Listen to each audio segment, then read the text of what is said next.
Depois eu vou pôr uma outra musiquinha, tá? Deixa eu ver se dá pra mudar a musiquinha. Vocês querem um funk? É bom pra dar uma animada. Então vou dar um grau no som. Adorei.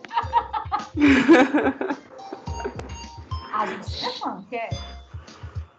Não, mas tá bom. Tá bom, né?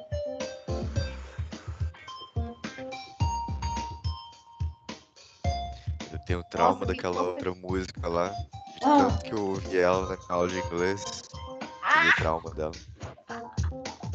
Aquela assim, padrão, né? A primeira. É. Nossa, pouca gente, hein? Uma sala grande assim, a gente escreve lá no da se não entrar, não pontua. É claro que vai ter um carro cheio, né? Você não precisa fazer assim. Você não precisa fazer todos, 4.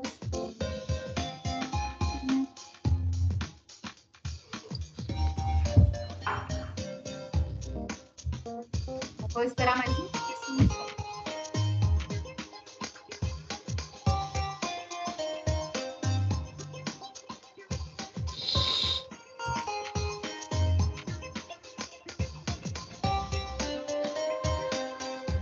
Uma SD, será que eu vou saber?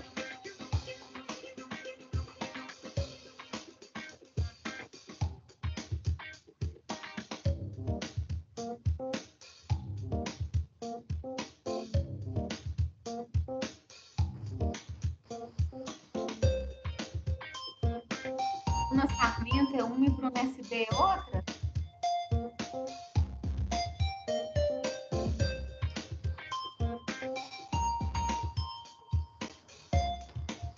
É isso, Bruna? Ou Bruno? Pessoal, me fala que eu não tô conseguindo deixar, porque eu tô com a minha tela não tô vendo.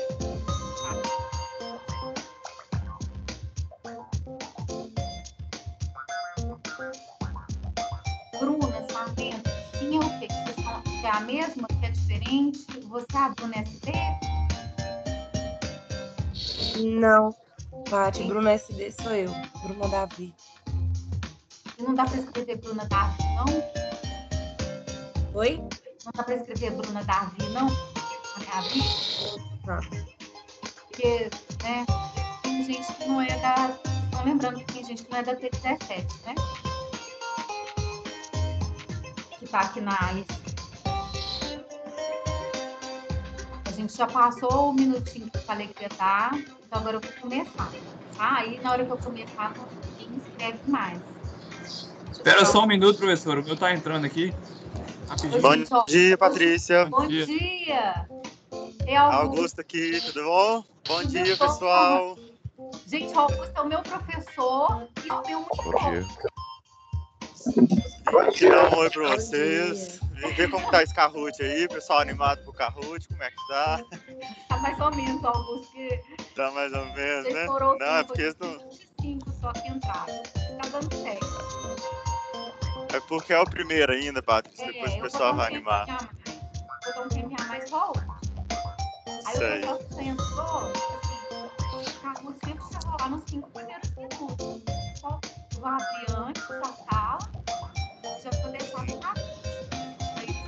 Então, assim, você tem que estar no horário beleza. Patrícia, deixa eu só te dar uma dica. Lembra aquilo de diminuir o volume do Kahoot? Vou diminuir. Diminui um pouquinho, que sua voz tá ficando um pouquinho baixa com o... Eu dei 1 grau no Kahoot, Augusto, pro povo acordar. Pro povo acordar, né? E aí depois eu esqueci de diminuir. Eu pus no funk. Isso é um funk. Nossa, assim mesmo. Funk depois tem que tocar Barão da Pisadinha com Kahoot, você vai ver. O povo vai animar até. Vou ver se eu acho isso aqui.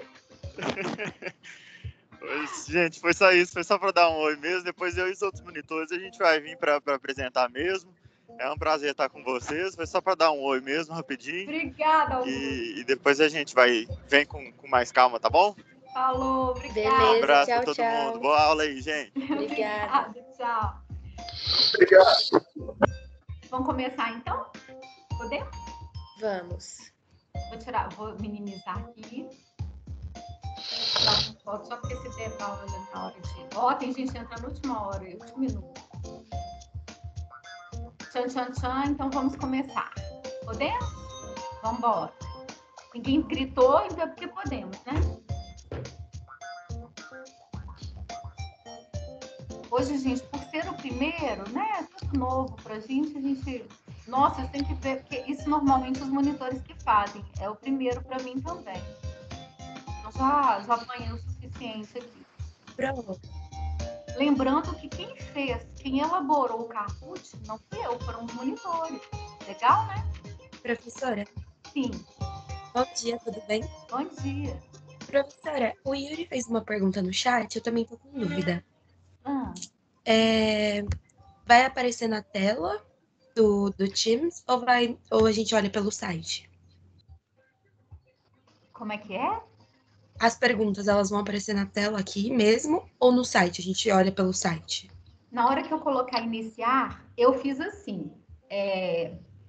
Eu entrei pelo meu telefone. E aí, eu marco onde eu entrei. Vocês vão marcar as respostas onde vocês entraram. E vocês vão acompanhar. Não sei, dá para acompanhar pelo telefone, dá para acompanhar pela tela. Talvez alguns de vocês estejam só com um aparelho, né, ou de telefone, ou computador, e né, precisem fazer tudo no mesmo. Vocês vão marcar a resposta onde vocês entraram. Então, quem entrou pelo computador vai clicar no computador. Quem entrou no telefone vai clicar no telefone. Beleza? Entendi, muito Deu para obrigada. entender? Eu não sei se eu consegui explicar. Deu? Muito obrigada. Tá, eu vou tentar tirar mais uma foto, porque entrou mais gente depois, mas vai ficar esses fotos. Então, vamos lá. Tchan, tchan, tchan. Roteiro de anamnese.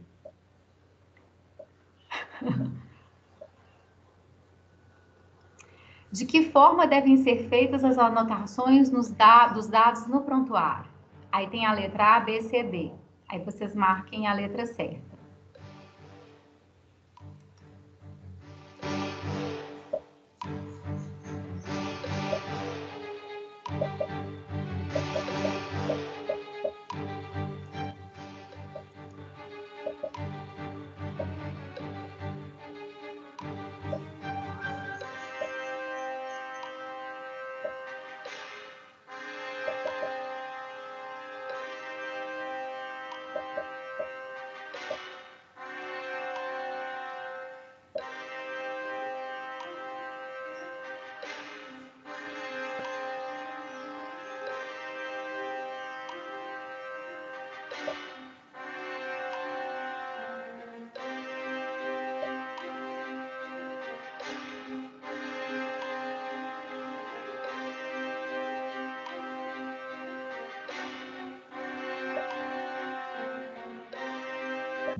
Aê, resposta certa, letra C.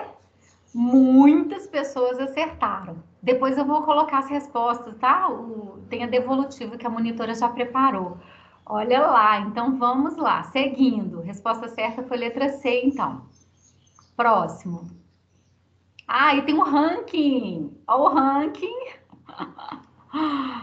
Tá aí para vocês. Vamos seguindo.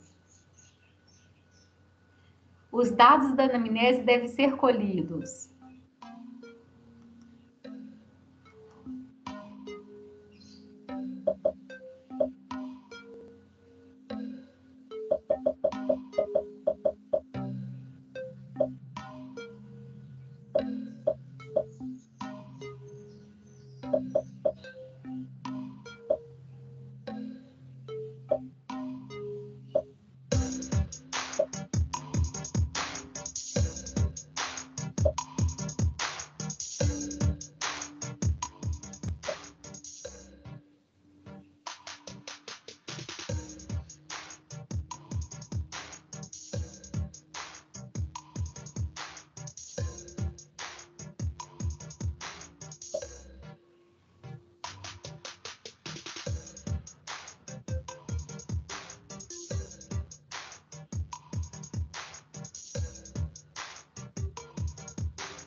Aí, resposta certa, letra B.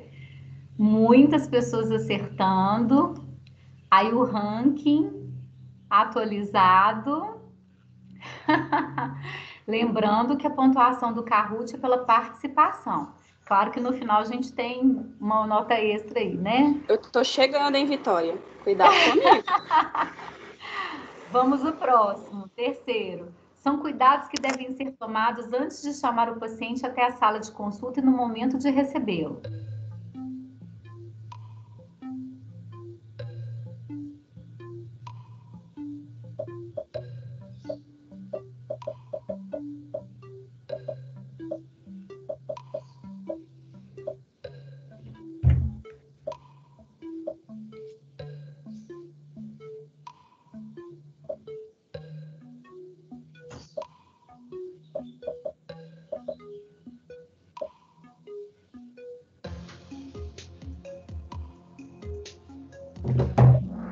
Aê! Quase todo mundo acertando. Resposta A. Aí o ranking atualizado. Tá bom, porque conta o tempo, né, que a pessoa marca também, né? Então vamos lá. Na história da moléstia atual, é importante entender melhor a queixa do paciente. São perguntas importantes nessa etapa.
Aí, essa daí deu dúvida, olha só. Então, eram verdadeiras a primeira, a terceira e a quinta. No ranking, aí Vitória voltou. Vamos lá, rodada difícil, hein? Nossa, 13 jogadores perderam suas sequências de 3 respostas. Última, a anamnese especial é importante para buscar queixas em outros sistemas do paciente. Assinale a alternativa correta.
Vamos lá, faltam 2 marcados.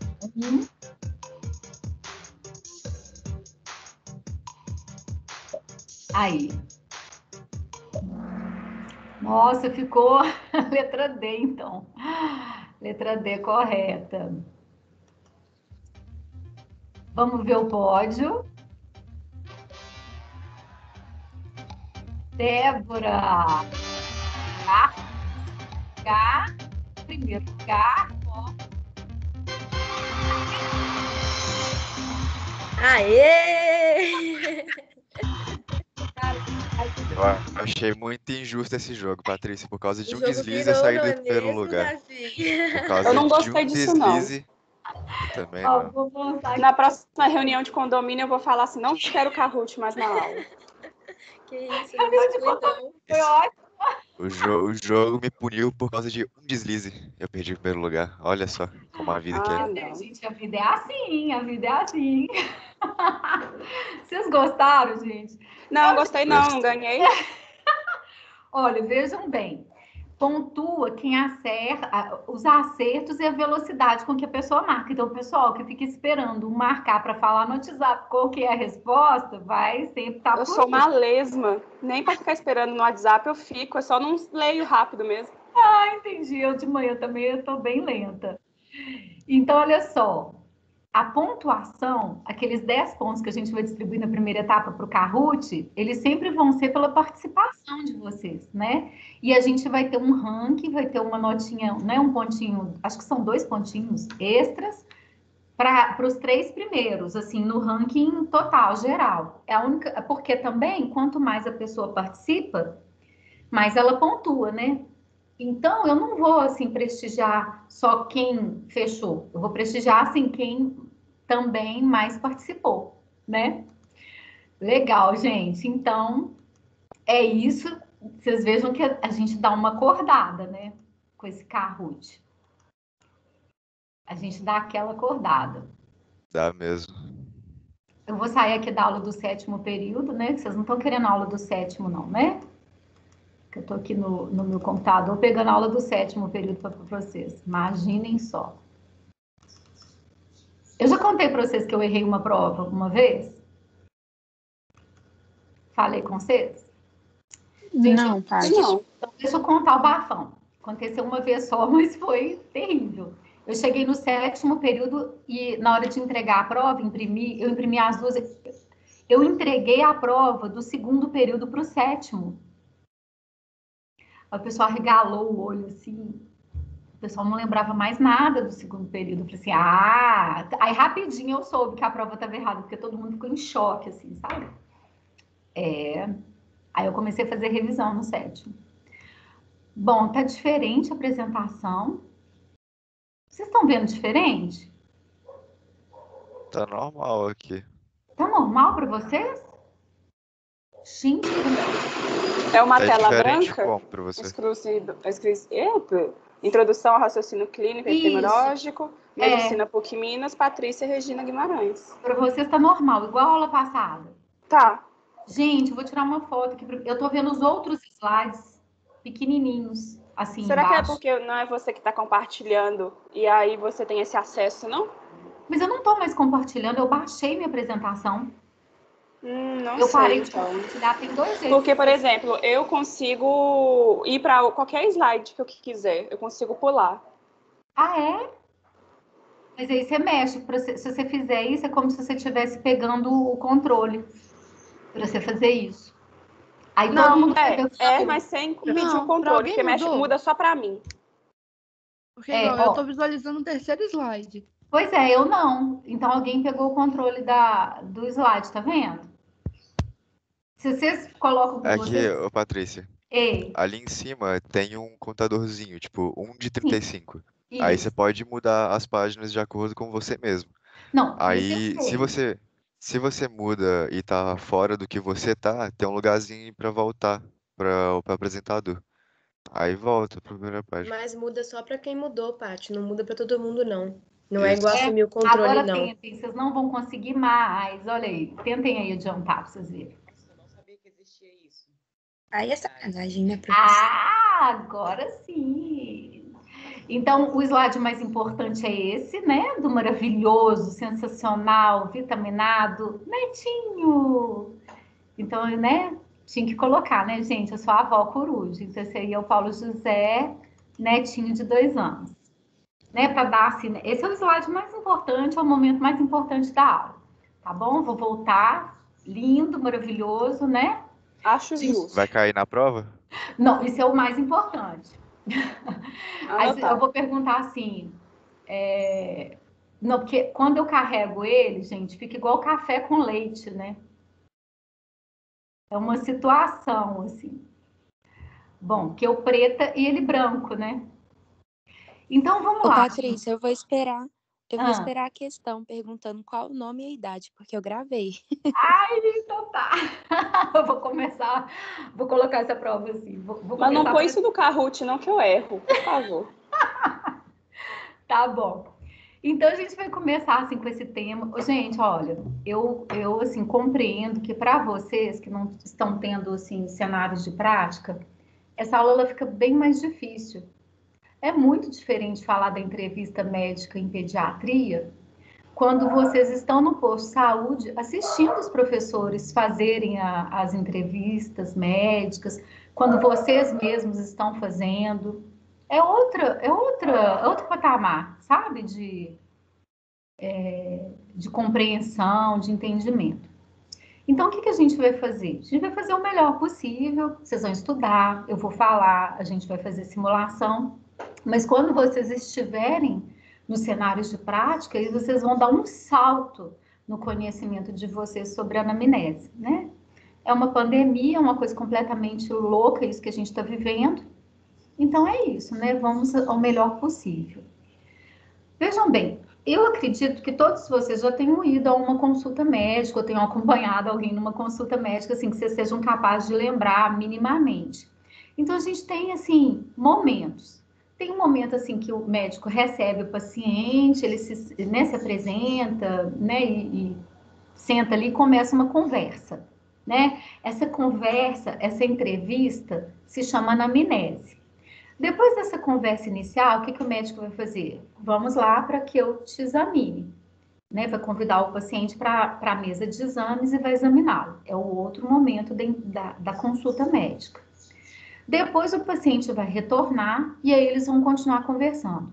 Nesse momento, o médico vai falar: olha, você tem isso, ou eu penso que você tenha isso, a minha suspeita é tal. E aí, né, ele vai comunicar ao paciente algumas das suas impressões sobre a avaliação, né? Vai dar aquele feedback. A pessoa foi ao médico, então o que, que o médico pensou, né? Qual que é a impressão do médico? Aí o médico vai comunicar aquilo de uma forma acessível ao seu paciente. No nosso caso, ao paciente ou ao acompanhante, né? E muitas vezes, principalmente para o acompanhante.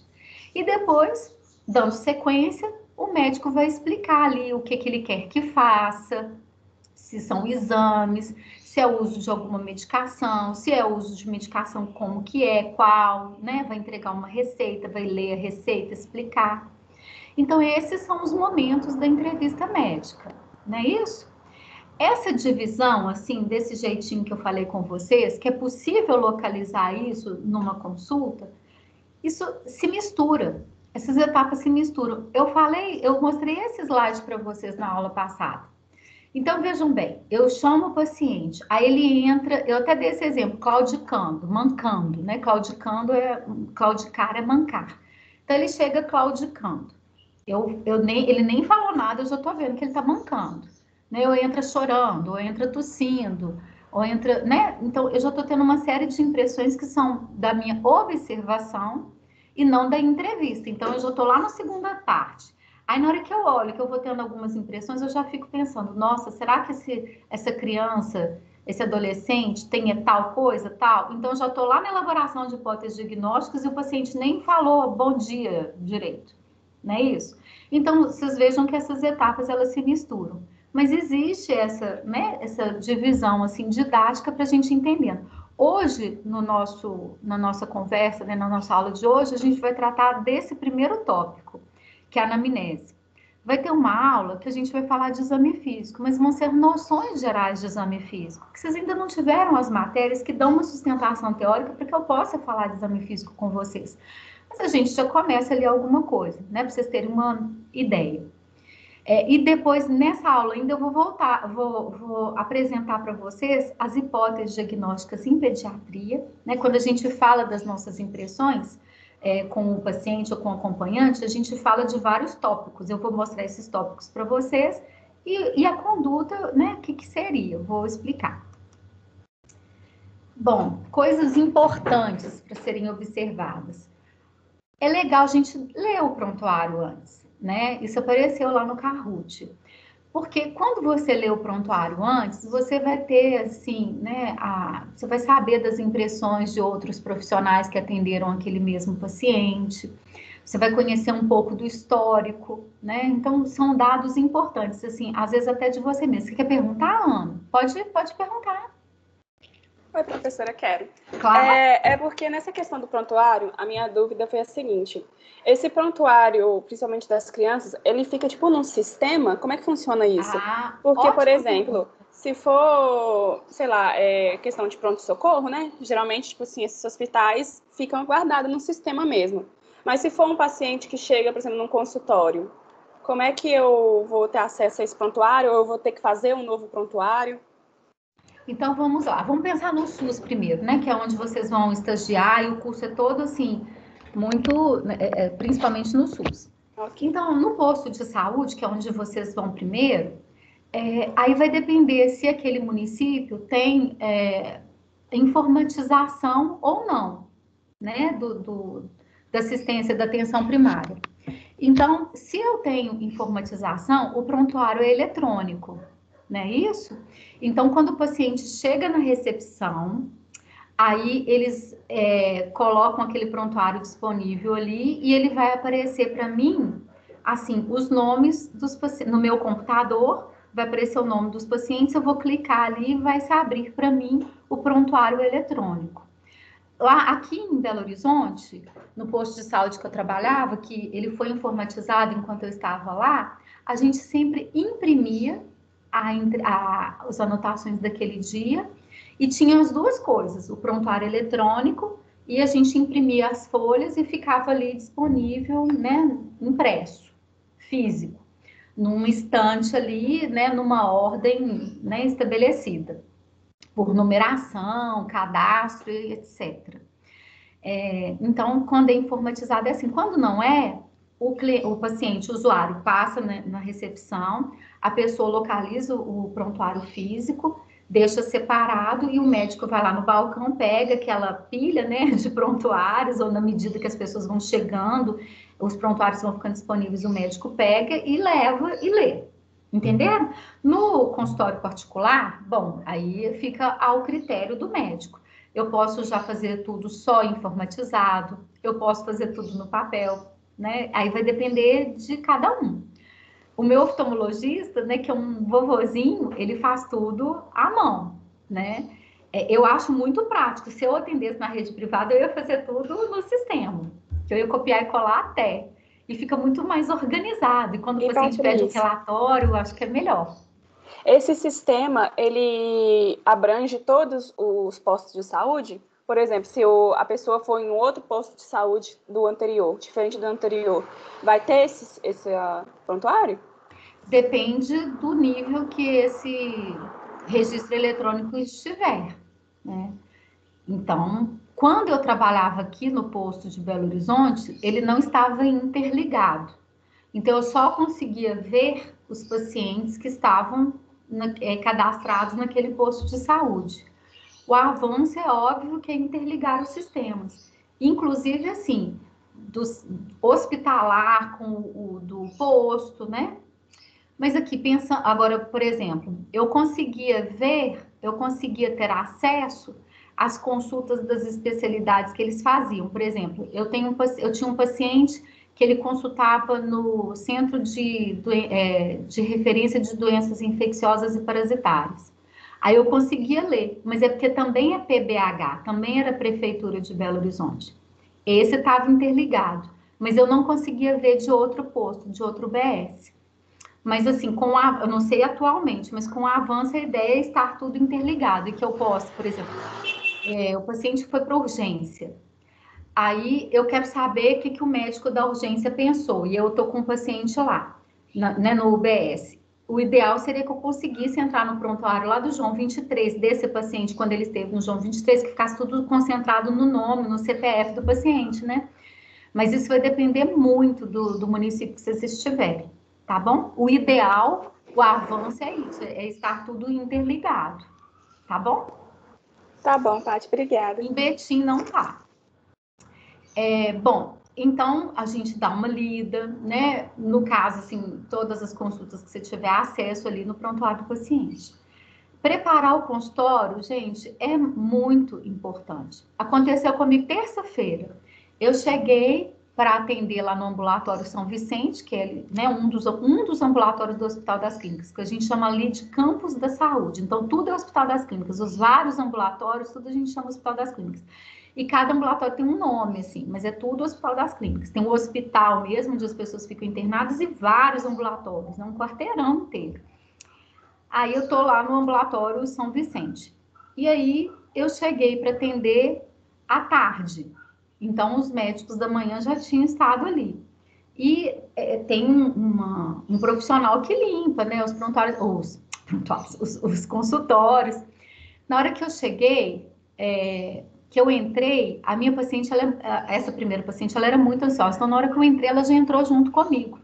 Aí eu cheguei, tinha uma mesa, nesse consultório especificamente, tem uma mesa de exame ginecológico e uma mesa normal. E aí estava tudo desarrumado, tinha papel no chão, papel toalha, tinha um lençol de pano cheio de xixi, ensopado de xixi, junto com mais uns 2 lençóis, assim, embolados. As cadeiras, porque lá é hospital, escola, né, lá os ambulatórios, os alunos frequentam, assim, as cadeiras todas viradas, aquela confusão, sabe? Aí eu pedi para ela, fulano, olha, você espera só um pouquinho que eu vou dar uma geral aqui nesse consultório para poder te chamar, né? Porque é muito desagradável, imagina. Aí eu pedi ajuda para a enfermeira, nós organizamos, limpamos, passamos álcool nas mesas, e aí sim eu, né, recebi meu paciente, né? Porque o que o paciente merece é um lugar limpinho, ter o tanto de cadeira suficiente, né? Porque na pediatria, com muita frequência, você precisa de 2 cadeiras, uma para o paciente e outra para o acompanhante, né? Então, a gente observar, né, esses detalhes que são importantes ali para o paciente se sentir bem. Bom, saber receber a criança, o adolescente, o acompanhante. Eu vou começar a aula, eu vou falar disso, acho que é na próxima consulta, que eu vou voltar a abordar esse ponto, assim, de como receber, de tão importante que é, a gente vai gastar um tempo só nessa recepção do paciente.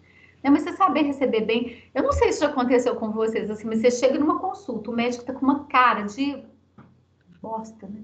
Pra gente, nossa, coisa horrível, né? Você já entra assim, ó, parecendo que o médico tá pé da vida de estar ali, né? Não queria estar ali, não queria estar atendendo. Nossa, é tão diferente quando uma pessoa te recebe assim com um sorriso, bom dia, ou boa tarde, tudo bem, né? Assim, já cria um clima assim de receptividade. Chamar as pessoas pelos seus nomes, né? Isso tudo eu comentei um pouco com vocês semana passada. Estou voltando nesse ponto porque é muito importante. Já deve ter acontecido com vocês, de um médico receber vocês, dá até medo. Fala assim, nossa, para que eu vim? Bom, saber escutar, observar, acolher, fazer sempre essa pergunta a mais.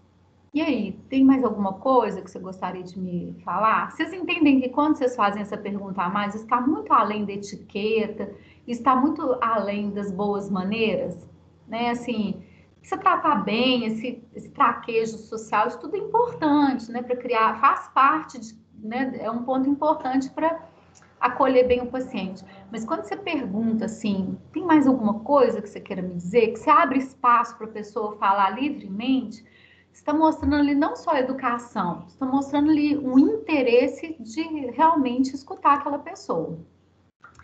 Bem, nessa entrevista, eu estou falando só desse momento da conversa, tá? Tem a conversa, tem o exame físico, tem a hora que a pessoa volta para você falar o que você está pensando, né? As impressões diagnósticas e a conduta. Então, só nessa parte da conversa tem um roteiro. Um roteiro que ele começa com a identificação do paciente, a queixa principal, depois vai para a história da moléstia atual, passa pela anamnese especial, história pregressa, familiar e social. A gente vai falar um pouquinho de cada uma. Vocês devem ter percebido que a aula está muito parecida com o roteiro do pediatra ambulatorial. É isso mesmo, não dá para reinventar a roda, né? O roteiro é essa sequência de perguntas mesmo, conhecida, e que com o tempo vocês vão se familiarizando até vocês saberem isso de cor. Agora pode parecer uma loucura, nossa, mas é muita coisa. É mesmo, só que quando você está ali nos cenários de prática fazendo isso mais de uma vez ao dia, usando uma colinha ali, que foi o que eu pedi para vocês prepararem, nossa, você assimila aquilo, sabe? E assim, na medida que você vai avançando no curso, as perguntas vão fazendo cada vez mais sentido, né? Na medida que você vai entendendo a anatomia, a fisiologia, o funcionamento normal e o patológico, quando a pessoa começa a falar, assim, as queixas, você já vai pensando num tanto de coisa, né? E aquilo ali vai te levando às perguntas de uma forma bem natural. Então, essa sequência, então vamos lá para o primeiro tópico. Antes disso. Apesar da gente ter, né, essa sequência, assim, direitinho, muitas vezes o paciente começa a falar uma coisa, ele vai para outro tópico naturalmente, por exemplo, ele está falando o que ele está sentindo, por exemplo. Eu vim aqui porque eu estou preocupada porque eu acho que eu estou com diabetes. Porque a minha irmã aí já tá falando que a irmã tem não sei o quê, aí já é história familiar. Então, ele estava na queixa dele, já foi para história familiar. Então, assim, você vai escutando tudo, na hora que você vai escrever, registrar, você registra de uma forma organizada. Agora, a forma como vai rolar a conversa ali com o paciente, vai tudo misturado mesmo, né? Yuri, você quer falar? Sim, Patrícia. Quando eu elaborei meu roteiro, eu estava pensando em deixar o som tá ruim, o som tá meio falhando, assim. Melhorou um pouco? Tá com ruído, vocês estão ouvindo também? Ele gente? Tá como se tivesse com mau contato, Yuri. É como se você tivesse com o fone com mau contato, assim, dando aquele ruído. Melhorou um pouco? Muito. Não, melhorou demais. Eu peguei o fone e levantei ele um pouquinho. Mau contato, diagnóstico. Terrível, esse aqui já tá nas últimas, ele só tem só um lado, como você pode ver. Ó. Eu tava pensando assim, mesmo com o roteiro, eu deixar do lado 2 ecomapas para ir auxiliando. Um ecomapa para os tipos de relação e rede de apoio do paciente, e um outro ecomapa para a história familiar de alguma doença. Eu acho que é um instrumento importante. Não sei se a gente faria isso depois que você já escutou tudo, porque fazer durante pode ficar um pouco confuso. Até para a gente registrar no prontuário, vocês vão ver que é um exercício ouvir e registrar. Imagina só, Yuri, a pessoa está ali olhando para você, contando as coisas mais importantes. Aí, ao invés de você manter um contato visual, você está olhando assim, ou para o computador, para a tela do computador, ou para o teclado, que se você for que nem eu, que é catilógrafo, ou está anotando. Então, assim, você tem que arrumar uma estratégia da pessoa se sentir ouvida. Então, você vai passar um tempo ali só ouvindo, assimilando, talvez anotar uma palavra ou outra. Eu anoto muito assim, quando eu quero manter no prontuário, entre aspas, exatamente o que o paciente me falou. Vamos supor, eu tenho uma paciente que ela, no meio da consulta, falou assim, não, porque eu me sinto um lixo. Gente, isso é muito forte, muito forte. Eu me sinto um lixo, eu vou anotar assim, lixo, porque eu vou querer anotar isso entre aspas, sabe? Porque isso é muito significativo, uma pessoa falar isso de si mesma, né? Então, eu vou anotando uma coisa ou outra chave, mas de uma forma geral, eu estou ali escutando. E aí eu vou falar uma estratégia para vocês podem desenvolver outras, claro. Assim, uma estratégia para a pessoa se sentir ali ouvida, mas também você conseguir anotar. Então, Yuri, você vai ver assim que você vai na prática ver o que dá para fazer, né? Se dá para fazer isso durante, ou se você anota todos os dados, ou escuta tudo, depois vai anotando em partes e depois constrói, né? Esse ecomapa, tá? Aí vocês vão ver. Tem gente que anota super rápido, tem gente que é mais lento, então isso tudo é treino, tá? Bem, então voltando aqui, eu coloquei um print de um prontuário lá de Betim, só para vocês terem uma ideia, né? É uma folha do prontuário, da parte que a gente escreve a anamnese, porque tem uma parte que é da primeira consulta, que tem uns lugares para pôr mais dados, né? Esses da identificação. Vocês estão lembrando? Identificação é esse primeiro tópico aqui da entrevista médica. Então, geralmente tem uma folha, a página inicial assim do prontuário, que tem um endereço, que tem mais dados, né? Esse daqui que eu coloquei o print para vocês, são folhas que vêm depois, para vocês verem que, dependendo do lugar que vocês estiverem, vai ter pouco dado para vocês preencherem. E vocês podem escrever tudo mais, assim, que vocês acharem que seja importante. Mas, de uma forma geral, a gente tem uma folha com várias perguntas, assim, sobre naturalidade, filiação, né, de onde a pessoa veio e tudo mais, né? Onde ela nasceu, onde ela mora, tudo isso. Eu pus um asterisco aqui em sexo e gênero, porque tem essa tendência, né, graças a Deus, né, de ampliar um pouco os horizontes. Então, hoje, no prontuário médico do Hospital das Clínicas, eu tenho um campo para escrever o sexo e tenho outro lugar para perguntar para a pessoa qual que é o gênero que ela, né, que ela se reconhece. E anotar o que a pessoa me escrever, não, me disser, né? Anotar o gênero da pessoa, né? Porque sexo feminino e masculino, tá, mas, né? E aí, né? A gente precisa conhecer nosso paciente, né? Então, como ele se vê? Ele se vê como uma pessoa, né? Do gênero feminino, masculino, trans, o que é, né?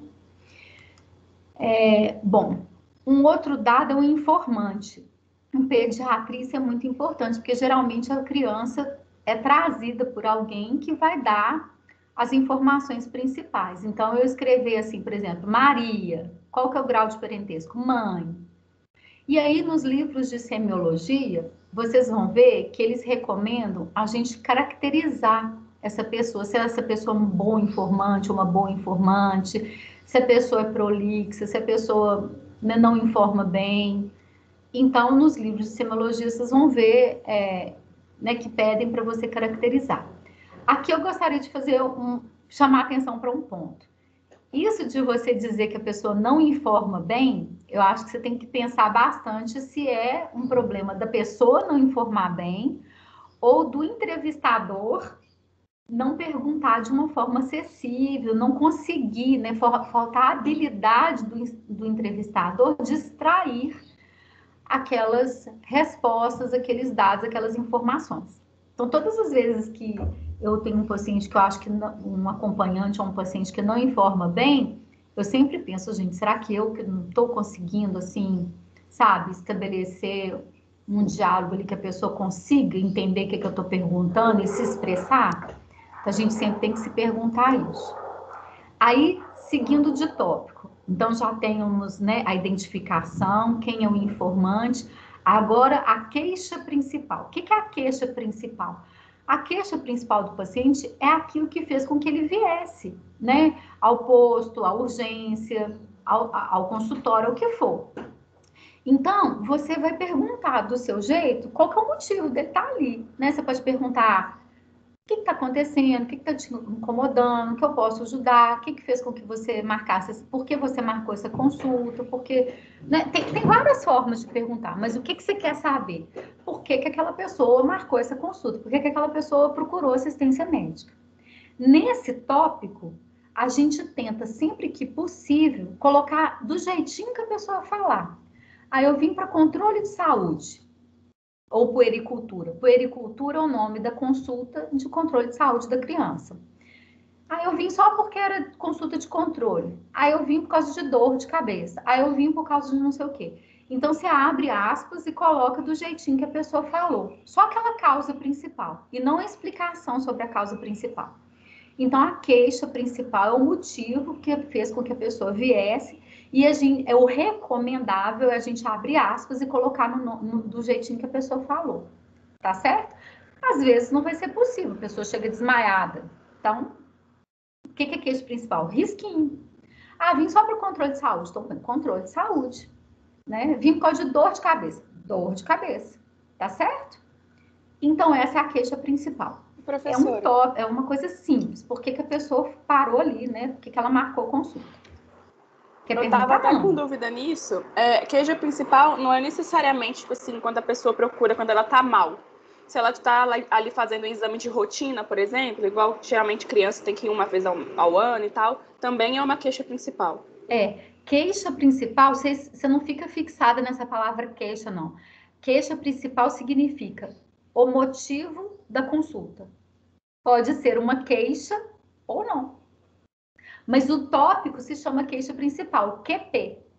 A sigla, né, essa abreviatura, ela é reconhecida. Então, QP, queixa principal. Pode ser ou não uma queixa. É o motivo que fez com que a pessoa procurasse.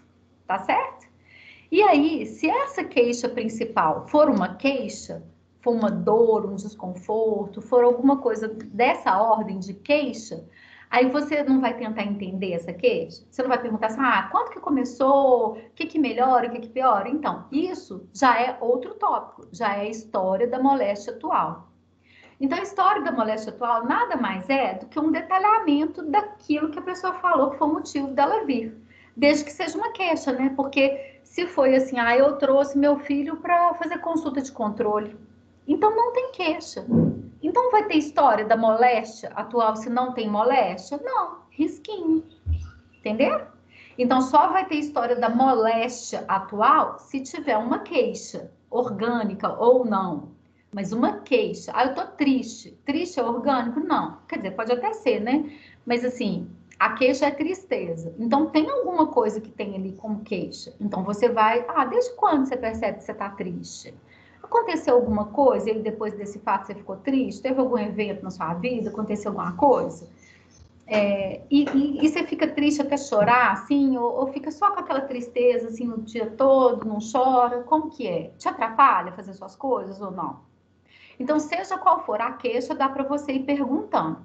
Então, isso é a história da moléstia atual. Aí você vai perguntar quando começou, né, cronologia, você vai tentar quantificar, é muito triste, é pouco, a dor é forte, não é? Né? Os fatores que melhoram aquela queixa, que pioram, quais tratamentos a pessoa já fez, quais outras manifestações acontecem, seguindo as peculiaridades de cada sintoma. Então, por exemplo, é tosse. É uma tosse seca? Ou é uma tosse assim, parecendo que o peito tá cheio? É uma tosse parecendo de cachorro? Né? Então, assim, você vai tentar entender melhor as peculiaridades do sintoma. Em que circunstâncias aquilo acontece, se aquilo repercute no sono, no estado geral, nas atividades cotidianas. Se já consultou antes, né? Vocês viram que eu tô seguindo aí os tópicos, né? Se já consultou antes por esse mesmo motivo, se teve contato com pessoas doentes. Esqueci, Clara. Clara, eu esqueci do teste que faltava. Perdão. Nossa, ainda bem que a Clara falou. Assim que eu acabar de falar, Clara, desculpa, esqueci. Esqueci mesmo, fiquei entusiasmada ali, envolvida com o Kahoot. Claro, a gente faz assim que eu terminar essa parte mais expositiva, a gente vai. Pode ser? Só para não perder a sequência aqui. Obrigada, viu, Cláudia? Eu tava você já teve contato com pessoas doentes. E como que tá hoje, né? Porque vai falar desde o dia que começou até o dia de hoje. Aí eu pus vários exemplos aqui de casinhos, de queixas principais, que vocês irem treinando, né? Porque eu postei os slides antes. Então, pensar assim, um paciente com 7 anos que chega com história de tosse. Como é que a gente perguntaria? Vocês querem tentar? A cola tá aí, ó, cronologia, quantificação. Tá aí a cola. Alguém quer tentar? Como é que vocês perguntariam? Ou vocês querem que eu faça primeiro? Ó, vou fazer esse daqui. Então, meu paciente chega, aí eu pergunto, aí um menino de 7 anos vem com a mãe e tal, senta lá, eu falo, bom dia, tudo bem e tal, como é que é seu nome e tal, como é que é o seu o que dele e tal, beleza. Qual que é o motivo da consulta? Aí a mãe fala assim, eu trouxe porque meu filho não para de tossir. Aí eu vou escrever assim no prontuário, aspas, não para de tossir, fecha aspas. Aí eu vou tentar entender, mas me conta, desde quando começou essa tosse? Tem 2 semanas? E assim, quantificação. Ele tosse, assim, muito, pouco, tosse o dia inteiro, tem um horário que ele tosse mais, é mais de manhã, mais à noite, ou o dia todo é igual. Aí, agora, fatores de melhor e pior. Tem alguma coisa, assim, que ele faça, que você percebe que dá uma aliviada na tosse, ou alguma coisa que ele faça que piora? Por exemplo, se ele corre, ele piora, né? Alguma posição, na hora que ele tá deitado, pior. Tem alguma coisa que você percebe que melhora ou piora? Aí o próximo tópico, tratamento realizado. Já teve alguma coisa que você fez, assim, para tratar a tosse dele? Ele já teve isso antes, né? E aí você já fez algum tratamento para isso? Além de tossir, tem alguma outra coisa que acontece? Por exemplo, vômito, febre? Próximo tópico. Essa tosse é uma tosse, assim, rouca, parecendo tosse de cachorro, é uma tosse seca, uma tosse que parece que o peito está cheio de catarro. Isso aqui eu já perguntei, né? Já abordei circunstâncias que o acompanham. Se tem algum momento, se tem alguma situação que faz com que aquilo aconteça, né? Sempre quando toma banho, sempre quando deita, sempre quando acorda. E aí eu já tô pensando, nossa, dependendo do que a pessoa for falando, eu já tô pensando, olha, se é tosse, na hora que acorda, uma tosse seca, não sei o quê, pode ser isso, pode ser aquilo. Eu já tô pensando, né? E essa tosse atrapalha ele a brincar, comer, dormir? Já consultou antes por causa de tosse? Tem alguém, ele teve contato com alguém que tá doente? Teve contato com alguém que tá tossindo? E como que ele tá hoje, assim? Hoje ele já tossiu muito, pouco? Como que foi hoje até esse momento? Entenderam? Aí, se vocês quiserem treinar, tem vários exemplos aqui. Tem uma criança de 3 anos com dor de ouvido, tem uma aqui de 5 anos vomitando, uma de 9 anos com dor de garganta, e essa daqui, que é um pouquinho mais difícil, 9 meses que não quer comer nada. Nossa, que não quer comer nada. Isso é uma queixa? Bom, é uma queixa. Então, é um pouquinho mais assim... mas dá pra perguntar, olha só. Nada, assim, desde quando você tá percebendo que seu filho não quer comer nada? E é nada mesmo? Ou assim, ele não come comida, mas toma mamadeira ou mama? Como que é? Come fruta, né? É nada mesmo? Ou alguma coisa ele come? Que você acha assim que melhora, que ele consegue comer um pouquinho melhor? Por exemplo, quando ele brinca mais, quando eu não sei quem que dá a comida, o que você acha que piora? Se ele tomar mamadeira antes, né? Alguma coisa assim. Já aconteceu isso antes, que você precisou tratar? Além de não estar comendo direito, ele está com febre, vômito, você está percebendo mais alguma outra coisa? A parte peculiaridade, acho que eu já perguntei se é nada mesmo, né? Como que em que circunstâncias que isso, né, que eu acompanho. Ele não come nada assim, é mais no início, quando ele está brincando do dia, quando ele acorda, mas ele tem um apetite melhor depois, é quando ele está brincando, se aquilo repercute. Você está percebendo assim, se isso está trazendo prejuízo, você percebe assim que ele está emagrecendo, ou que não está tendo a mesma energia para brincar? Já consultou por causa disso, né? Por dificuldade, né? Por falta de apetite ou dificuldade para alimentar? Tem alguém doente que a criança está tendo contato? E hoje ele comeu alguma coisa? Deu para vocês perceberem o que é a história da moléstia atual? É vocês esmiuçarem, detalharem aquilo que queixou. Aí se a pessoa chegar e falar assim, nossa, doutora, eu tô com dor de ouvido, tô com dor de cabeça, eu tô com dor na barriga e tô com dor na perna. São 3 queixas principais. Então, eu vou abrir aspas. Dor na barriga, dor na cabeça, dor na barriga e dor nas pernas. Fecha aspas. Aí eu vou perguntar tudo de cada um. Vou perguntar quando começou, tudo de dor na cabeça, tudo de dor na barriga e tudo de dor na perna. Eu vou caracterizar cada queixa principal. Se eu tenho um paciente que tem 3 queixas principais, eu vou ter que detalhar cada uma delas. E, gente, é esse detalhamento, junto com o exame físico, que vai me levar ao diagnóstico. Eu não tenho bola de cristal, não sou adivinha, né? Posso até ser médium, mas não é uma questão mediúnica ali, não é isso? A pessoa tem que te dar dados para você estabelecer um raciocínio clínico para você chegar a um diagnóstico. Então, você vai ter que detalhar. Tem milhões de casos de dor de barriga, dor na barriga, dor na cabeça, dor nas pernas. Então, é só perguntando que você vai clareando as coisas, é uma investigação ali, né? Então, é isso que é a história da moléstia atual. E aí, nessa hora que a pessoa falou a queixa principal, que você para ali para pôr aspas e anotar. Aí, na hora que você vai perguntando da história da moléstia atual, eu recomendo que vocês não anotem, que vocês fiquem ali com a pessoa naquele contato visual, entendendo aquela queixa. Aí depois que vocês escutaram cronologia, quantificação, o que melhora, o que piora, o que já usou, o que não usou, se já teve isso antes, etc. Aí eu faço assim, vocês podem usar a estratégia que vocês quiserem. Aí eu falo, eu não anotei nada. Aí eu falo assim, aí eu já tá lá na minha anamnese, ou no computador ou no papel, HMA. Aí eu vou falar ou com o paciente ou com o acompanhante, assim, vê se eu entendi direitinho. Aí eu já vou dar um feedback para a pessoa de uma forma organizada, e na medida que ela for falando é isso, eu vou anotando. Entenderam? Aí ela vai participando ali comigo. Assim, olha, então vê se eu entendi. Tem 2 semanas que seu filho começou a tossir, a tosse é mais de manhã, é isso? Isso. Aí eu vou anotando. E é seca, ele vomita quando ele tosse, ele não tá com febre, ele já teve isso antes, na mesma época do ano. O pai tá tossindo também, tá sempre tosse, e você acha que piora quando ele vai na casa da avó que tem muita poeira. É isso, Aí você tá ali anotando. Eu faço assim, porque eu vou confirmando para ter certeza que eu entendi exatamente o que a pessoa quis falar e uso esse momento para anotar. Tem gente que tem uma memória ótima, que nem precisa anotar na hora. Não é o meu caso.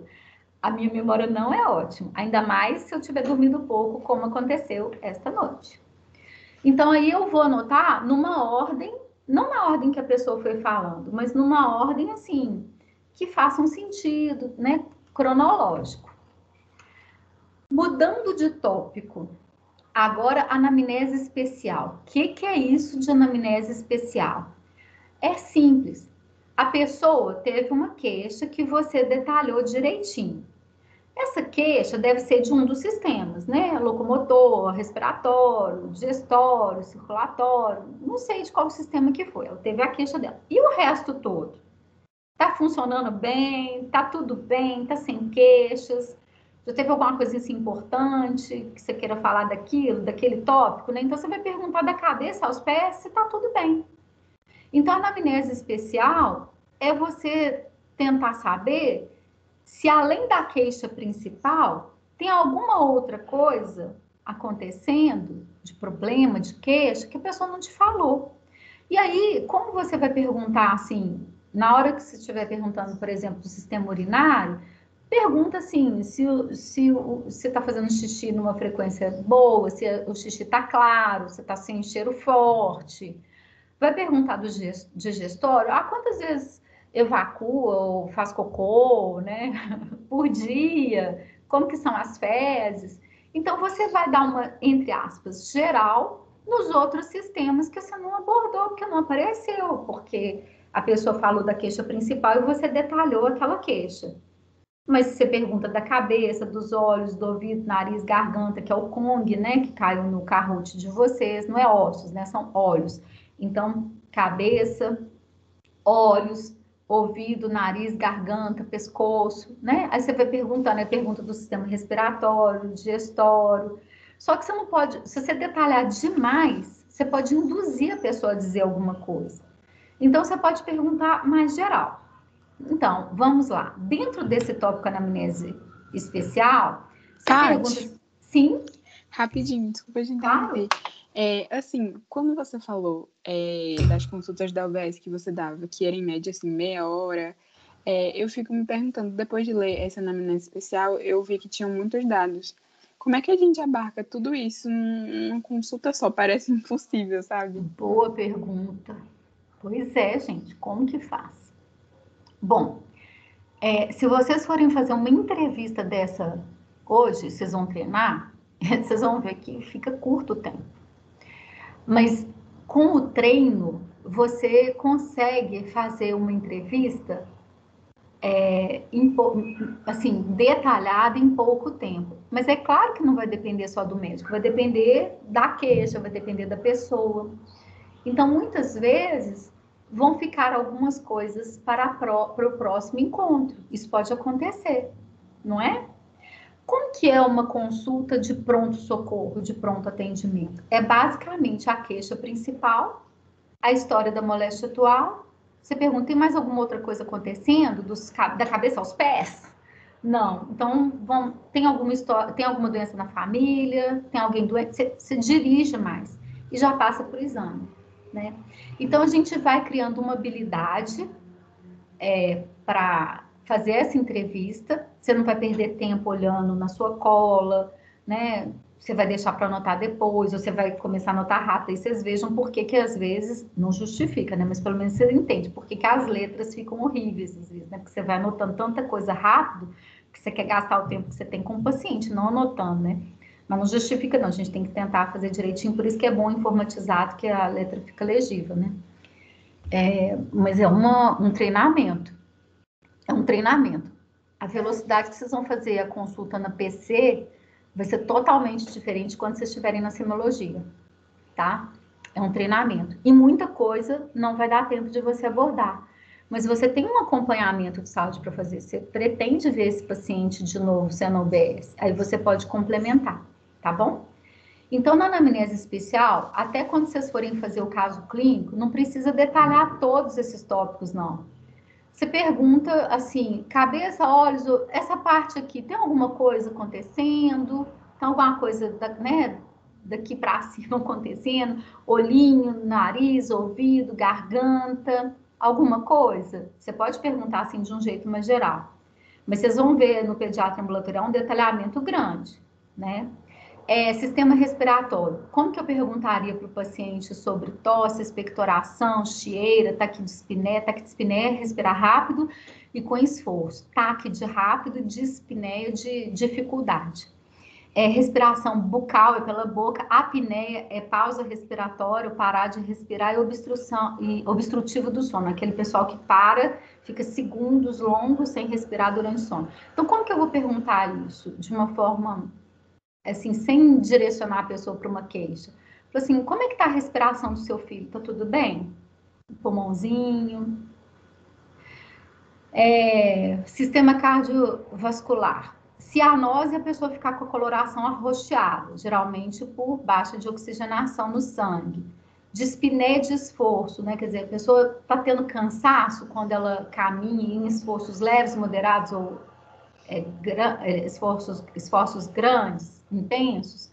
Se você for perguntar cada uma dessas coisas, talvez você induza, né? Aí eu pergunto assim, palpitação, né? Aquela sensação dos batimentos cardíacos, edema inchaço. Então, em vez de você perguntar cada coisa, você pode perguntar assim, e com o coração, a circulação, você percebe alguma coisa?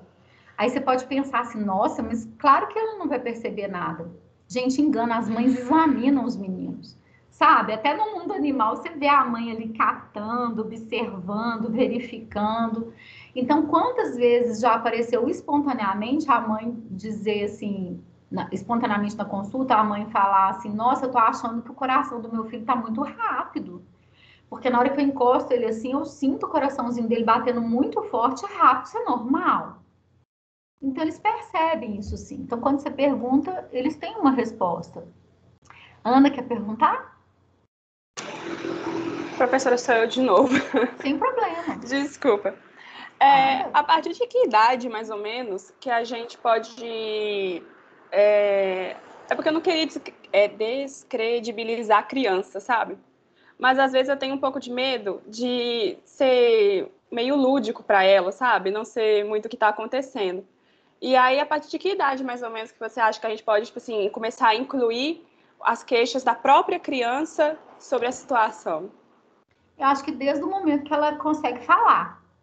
Só que a credibilidade, a capacidade da criança de expressar o que ela está sentindo, isso vai variar muito. Eu me lembro, assim, demais, assim, de um paciente que ele entra, a mãe entra, aí o menino entra antes, né? Que eu chamei, assim, né? Dei tchau, vem, vamos, fulano de tal.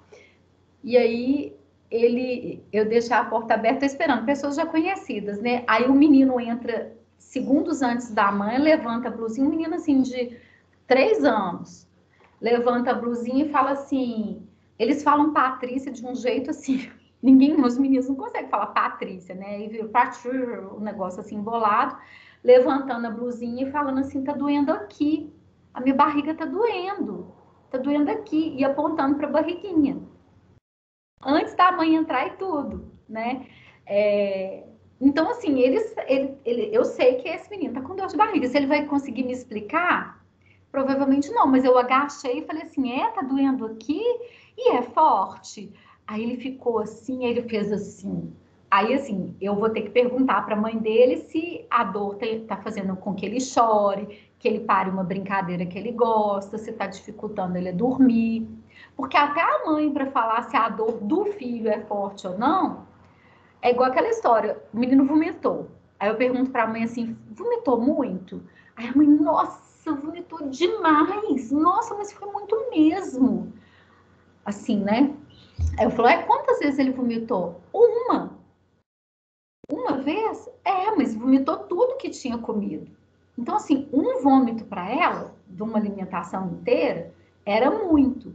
O que eu estava pensando muito? Muito, assim, uma frequência elevada, né? Com volume e frequência elevada. Mas aquilo para a mãe é muito.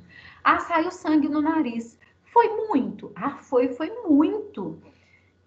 Sujou muito, porque sangue, né? Aquela coisa vermelha, então qualquer quantidade pode parecer muito. Então, mesmo quando o adulto fala, você tem que criar formas ali de deixar o dado mais confiável, mais próximo do que aconteceu, né? Então, você vai experimentando. Dar a palavra para a criança sempre. O tanto que você vai colocar ali de credibilidade vai depender muito de cada criança. Eu me lembro que teve um menino que ele tinha menos de 5 anos. Ele chegou carregado lá no posto. Muito prostrado, carregado. O menino, assim, muito prostrado, muito, assim, quase entregue. Aí ele chegou nos braços da mãe. Aí a mãe, assim, muito emocionada, né? Viu que o filho estava mal. Falou assim, doutora Patrícia, ele pediu para trazer ele aqui para a senhora ver ele. Porque ele estava passando muito mal. O menino pediu para ir para o posto para eu examinar antes da mãe tomar essa decisão, né? Então, você vejam, né? Há crianças e crianças, né? Sempre a gente dá a voz. Agora, o tanto que a gente vai dar ali, né? De crédito, de valor, aí vai depender muito. Você vai avaliando. Isso é uma avaliação clínica que a gente vai aprendendo a fazer. Bom, e aí você vai passando, né, pelo sistema digestório, pergunta qual que é o hábito intestinal, quantas vezes aquela pessoa evacua ao dia, como que são as fezes, do gênito urinário, locomotor, mas você vai fazendo perguntas sempre gerais na anamnese especial. O que você quer saber? Você quer saber, no fundo, na anamnese especial, se além daquelas queixas que apareceram, se tem alguma outra coisa acontecendo que pode ou não ter relação com a queixa. Inclusive, é legal quando a gente fala isso com a pessoa. Fala assim, olha, já entendi, né? O que está acontecendo, assim, eu entendi direitinho sua explicação. Agora eu vou perguntar várias coisas que podem ou não ter relação com isso que fez com que você trouxesse ou viesse aqui no posto, ok? Então, eu vou te perguntar várias coisas. Pode ou não ter a ver com o que você queixou. E aí, como é que tá a cabeça, olhos, ouvido, nariz, garganta, respiração, coraçãozinho, barriguinha, faz cocô todo dia? Como é que tá a genitália, o pintinho, a perereca, ou como vocês quiserem se expressar, vai depender muito do cliente ali, vai depender muito da idade, mas você vai perguntando assim, dependendo da idade da criança, você vai perguntar muito para o acompanhante e vai olhando para ela, vai perguntando para os dois ali, né? Você vai vendo de acordo com a idade e desenvolvimento da criança, do paciente. Bom, até aqui ok? Então passamos pelas informações, pela identificação, pela queixa principal, que é o motivo que fez com que a pessoa viesse até a consulta, a gente anota nas palavras do paciente, depois a gente vai para a anamnese especial, que a gente tentar entender essa queixa, detalhar, se forem 3 queixas, são 3 anamneses, histórias da moléstia atual, né, e aí vai. A anamnese especial, que você vai checar todos os sistemas para ver se tem mais alguma outra coisa acontecendo, porque às vezes a pessoa esquece de falar e pode ter relação ou não com o que está acontecendo. E depois você vai passar para um outro tópico, que é um tópico gigante, que se chama história pregressa. Em alguns livros está escrito história pessoal, em outros está escrito história pregressa, mas história pregressa, basicamente, é tudo importante que aconteceu desde, até antes da concepção, até hoje. Então, são internações, são adoecimentos, as condições do parto, então é muito abrangente, são muitos subitens dentro desse grande item história pregressa. Então, eu vou falar em ordem. Você pode começar a história pregressa perguntando das condições de nascimento. Né, como é que foi a gestação, se a mãe fez pré-natal, quantas consultas de pré-natal, se teve alteração. Isso aí vocês viram bem na ERC1, né? A importância disso. Então, eu vou perguntar ali da gestação, do parto, fazer perguntas logo ali do período neonatal, né? Logo depois que o bebê nasceu, como que foi, se ele pôde ir para o alojamento conjunto com a mãe ou se ele teve que ficar no oxigênio, no berçário, no CTI, né? Vocês viram que no tópico anterior, gestação e parto, tem muitas coisas, né? Tem tudo ali do acompanhamento pré-natal, tem as condições de parto, o tipo de parto, o peso do nascimento, se nasceu bem, se precisou ser reanimado, se fez... como é que foram os resultados dos testes de triagem, que são aqueles testes que vocês falaram, né? E a Clara lembrou que está faltando um. Então, período neonatal, né? Como que foi logo depois que nasceu, se foi para o alojamento conjunto. O alojamento conjunto é poder ir para a mesma enfermaria ou quarto que a mãe está. Agora, quando acontece alguma coisa, né? Com o neném, ele tem que ir para o berçário, ele tem que ir para o CTI, ele não vai para o mesmo lugar que a mãe está. Também é tópico da história pregressa detalhar sobre alimentação. Desde a alimentação, assim, quando mamava no peito, se mamou no peito, quanto tempo, até a alimentação de hoje. Você pergunta também das vacinas, todas que já tomou, se a vacina está em dia, se teve alguma reação. Você vai perguntar sobre o desenvolvimento da criança. Então, agora, você está perguntando, você não está examinando, tudo é entrevista. Você vai perguntar, o que você acha do desenvolvimento do seu filho? Você acha que ele está... aí depende da idade, né? Com que idade ele firmou o pescocinho? Com que idade que ele sentou? Que ele engatinhou? Que ele andou? Né? Então, vai depender da idade, o que você vai perguntar ali do desenvolvimento, das impressões da família sobre o desenvolvimento da criança. E você vai perguntar coisas assim, por exemplo, minha criança tem 1 ano, ela já anda? Ela já fica em pé assim, sem apoiar, ou só com apoio? Ela já anda? Ela fala alguma palavra? O que ela fala? Do crescimento, qual que é a impressão da mãe, do pai, do acompanhante sobre o crescimento da criança? Aí você pode até pedir para ver a caderneta de saúde da criança, que tem os gráficos ali, com as medidas. Você vai perguntar medicamentos que usa, se a criança toma banhozinho de sol, quanto tempo, que horário. Você vai perguntar se já adoeceu antes, se já internou, se já fez cirurgia, se já teve algum traumatismo. Ok? É um tópico gigante, né, gente? História pregressa. Então, tudo isso, alimentação, crescimento, desenvolvimento, vacina, saúde bucal, né? Não estava ali, mas também você pergunta sobre a saúde bucal, né? Se criança escova os dentes, é todo dia, espaço fio dental.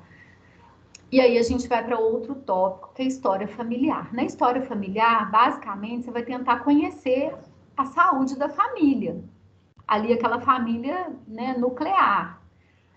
Então, perguntar a idade, profissão dos pais, né, com o que eles trabalham. A escolaridade é importante saber por causa de, assim, que baixa escolaridade é um fator de risco para situações, para agravos, né, da saúde da criança. Você vai perguntar sobre irmãos. Você pode perguntar, assim, quem mais que mora naquela casa, porque às vezes é o avô, é a avó, é um tio. Então, um familiar muito próximo, né?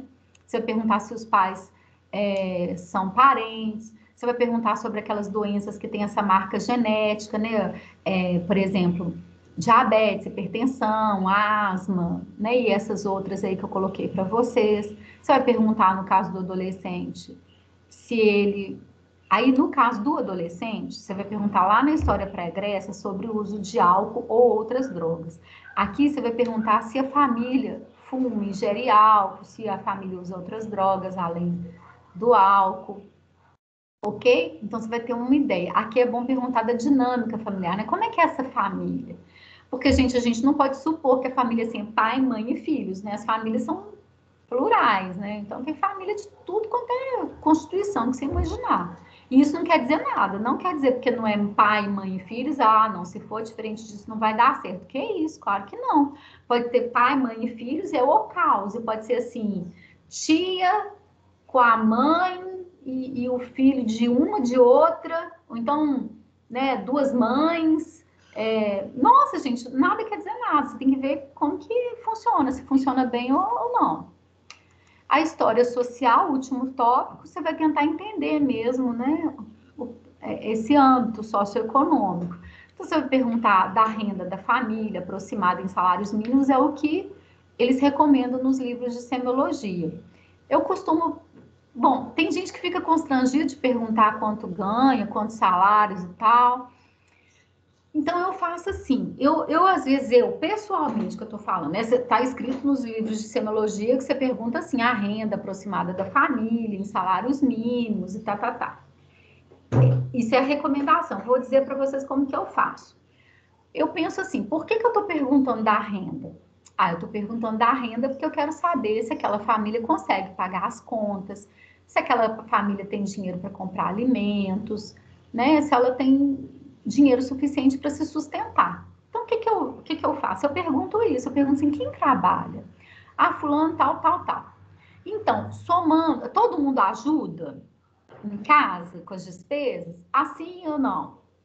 Então, o dinheiro dessas pessoas que ajudam é suficiente para chegar ao final do mês, com as contas pagas, alimentos, ou falta? E lembrar, assim, que muita gente fica envergonhado pela pobreza, pela falta de recursos, né? Como se fosse, assim, um motivo de ter vergonha, né? Então, infelizmente, às vezes a pessoa não fala porque não tem coragem, porque fica envergonhado, né? Em vez de... Então, às vezes isso a gente conhece com o tempo, com a visita da CS, que traz a informação, mas a gente pergunta sobre isso, né? Se é suficiente para comprar os alimentos e tudo mais, pagar as contas. Perguntar da composição familiar pode ser agora ou poderia ser no item anterior, né? Como que é essa família? Né? Constituída por quais atores, por quais pessoas, né? E perguntar do tipo de habitação, né? Quantos cômodos, tem água, luz, esgoto. Isso é muito importante, porque, por exemplo, igual aconteceu comigo, dos acompanhamentos que eu fazia no posto de saúde é das crianças com problemas respiratórios, como asma. E aí, assim, a gente prescreve medicações. Então, é muito importante para mim saber se tem janela, se tem gato, cachorro, papagaio, né?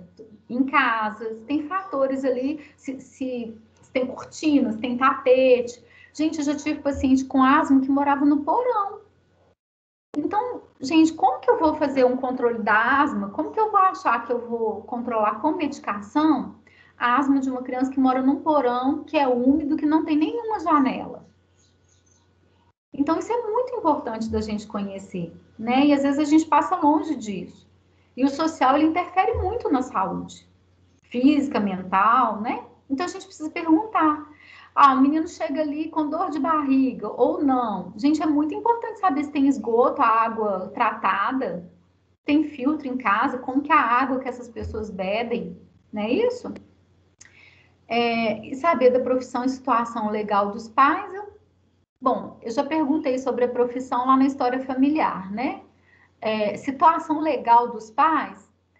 Eu não sei se eu perguntar isso, não. Não sei a relevância de eu perguntar. Se as pessoas moram juntas, para mim elas são casadas, né? Mas eu coloquei aqui porque isso aparece no livro de semiologia. Mas eu, particularmente, se as pessoas moram juntas, elas são companheiras e é isso que me interessa. Mas fica aí, né? Como professor, eu preciso dizer para vocês o dado. Mas eu vejo isso com alguma ressalva. Você vai detalhando, né, essa história social ao longo do tempo, você vai conhecendo a pessoa. Isabela, você quer perguntar? A Ana Paula perguntou aqui no site também, nesse caso do menino com problemas respiratórios, que tem um quarto, como quarto, um porão, não é o quarto não, mana. Vive a família no porão, sabe? Tipo, tem uma casa, eles alugam um porão, aí a família mora no porão. É pior do que você estava pensando, né? Como agir nessa situação? Ana, é sempre agir considerando o paciente no seu contexto, né? Então, eu vou discutir isso com a equipe. Nossa, já teve muita parceria legal na instituição. Então, assim, acho que se a gente está na PUC e a gente tem uma família assim, a gente vai ver o que é possível. Acho que eu ligaria para algum professor da engenharia, sabe? Veria o que é possível. Aí pediria alguém para ir lá para ver o que dá para pôr uma janela aonde. Eu ia ficar provocada com essa situação. Eu não ia ficar acomodada, não. Eu ia tentar fazer tudo para melhorar, né? Ia ver com a família o que é possível. Ia pôr todo mundo ali no posto doido até melhorar a situação daquela família, né? Mas eu sou médica, gente, eu sou médica, eu vou olhar só o pulmão, não importa que o pulmão está numa pessoa que vive num porão, né? Assim, é uma visão muito restrita do paciente. Então, eu vou fazer tudo que for possível. Eu não sei o impossível, assim, mas eu vou criar situação para tentar ajudar, né? A Isabela queria falar, não queria, Isabela? Isso. No caso de miséria, por exemplo, da família muito miserável, o que está ao nosso alcance? A gente consegue mover burocracias? Eu acho que, assim, ao nosso alcance, assim, pensando na gente só como médico, Isabela, é muito pouco. Eu sempre penso em mim no posto como a equipe. Eu nunca penso em mim isoladamente. Então, quando eu vejo um problema, assim, social, eu vou pedir uma reunião, eu vou falar com a gerente, olha, o posto, ele tem que conhecer, né, quem está ali naquele território. E aí tem que saber que tem uma família em vulnerabilidade, não maior vulnerabilidade. E aí a gente tem que usar tudo que tiver ali disponível para melhorar aquela situação. Então, assim, é uma família que todo mundo usa droga, uma família que tem violência, uma família que privação de direitos básicos, né? A pessoa que vive na miséria. Então, isso é um problema do posto, sim, da equipe. E se fui eu, como médica, quem detectou primeiro isso, eu vou comunicar. Eu vou lá na assistente social, fulana, você acredita que, nossa, que está acontecendo isso com essa família? Vocês já sabiam disso? Vamos fazer uma reunião? Vamos chamar a CS? Será que, por exemplo, o Glaucio era o nome da minha gerente, né? Será que o Glaucio já sabe? Vamos lá conversar? Vamos lá comigo agora? Glaucio, tem uma família nossa, né? Do nosso território é nossa, né? Que vive na miséria. Como que a gente faz? Vamos programar uma visita da CS? Já tentou, o pessoal não permite. Mora na rua, mas não quer ir para um abrigo. Não, então o que é possível fazer? E aí a gente vai usar, assim, o que a gente tiver. E às vezes tem um bairro ou um território que você tem, assim, a igreja faz um serviço social super legal. Não importa a religião. Nossa, então vamos comunicar com a igreja. É a igreja que a pessoa frequenta, não é? É possível? Então, assim, a gente vai mapear recursos ali para oferecer para o paciente. Tá? E aí a gente sempre pensa equipe. Essas coisas assim, a gente sempre pensa equipe. Então... Sensacional, obrigada. Aí, gente, varia muito de médico para médico, né? Tem médico que entra e sai de UBS, não tá nem aí para isso. A minha função é prescrever remédio de asma, toma. Mora no porão? Não é meu problema. Mas eu espero, assim, sinceramente, que nenhum desses tenha se formado na PUC. Acho muito difícil um povo assim se formar na PUC. Porque com o curso que a gente tem, ninguém sai lá desprezando o contexto social da pessoa, não. Pelo menos assim, vocês têm uma grade que convida isso, né? A pensar como um todo. Então, todos esses milhões de tópicos que eu falei e discuti aqui, eles estão só na entrevista. Aí, terminou isso tudo, aí você vai falar assim, gente, vamos lá que eu vou te examinar. Aí que começa o exame físico, que tem um tanto de tópico também que eu vou mostrar para vocês na aula de exame físico. Eu vou mostrar para vocês, né? Mas assim... Se vocês estivessem na UBS, vocês iam ver o professor realizando, e essas medidas antropométricas, que são peso, estatura, perímetro cefálico, e alguns dados vitais, como frequência de pulso, frequência respiratória, temperatura, aí a gente faz na UBS e a gente treina essas habilidades no laboratório de simulação. Mas assim, quando eu tô com alunos na PC, eu falo para todo mundo que tiver, levar o estetoscópio, e quem não tiver, eu empresto o meu e falo, olha, escuta o peitinho dessa criança, sem compromisso nenhum. Olha, se familiariza assim com o som da respiração. Agora põe o esteto aqui, você tá escutando o coração? Põe em você que é mais fácil, porque o som é mais alto, né, quando a pessoa é maior. Na PC a gente já começa a se familiarizar, mas vocês vão ter isso tudo nas semiologias, tá? O exame físico. Depois a gente vai para as impressões diagnósticas, que são essas daqui. Em pediatria, quando eu vou avaliar uma criança, eu tenho 6 tópicos na minha conclusão, na minha impressão diagnóstica. Eu vou definir assim, essa criança é uma criança doente ou uma criança ígida? Ígida é saudável. É uma criança saudável, ígida, é uma criança doente? A alimentação dessa criança está adequada? A vacinação dessa criança está em dia? O crescimento está adequado? O desenvolvimento neuropsicomotor está adequado? A saúde bucal está adequada? Então, eu não fico só no tópico 1, será que essa criança é doente ou não? Qual doença que eu estou pensando? Eu sempre penso em todos esses tópicos, esses 6. Então, quando vocês forem fazer o caso clínico, vocês vão ver que o primeiro tem só o tópico alimentação e saúde bucal. Quando for o segundo caso clínico, que a gente já tiver tido aula, que a gente vai ter aula de cada um desses tópicos. Aí, vocês já vão ter no segundo caso clínico o tópico vacinação, crescimento, desenvolvimento, além da alimentação e saúde bucal. Saúde e doença, por enquanto, nesse ciclo, as nossas crianças são saudáveis, né?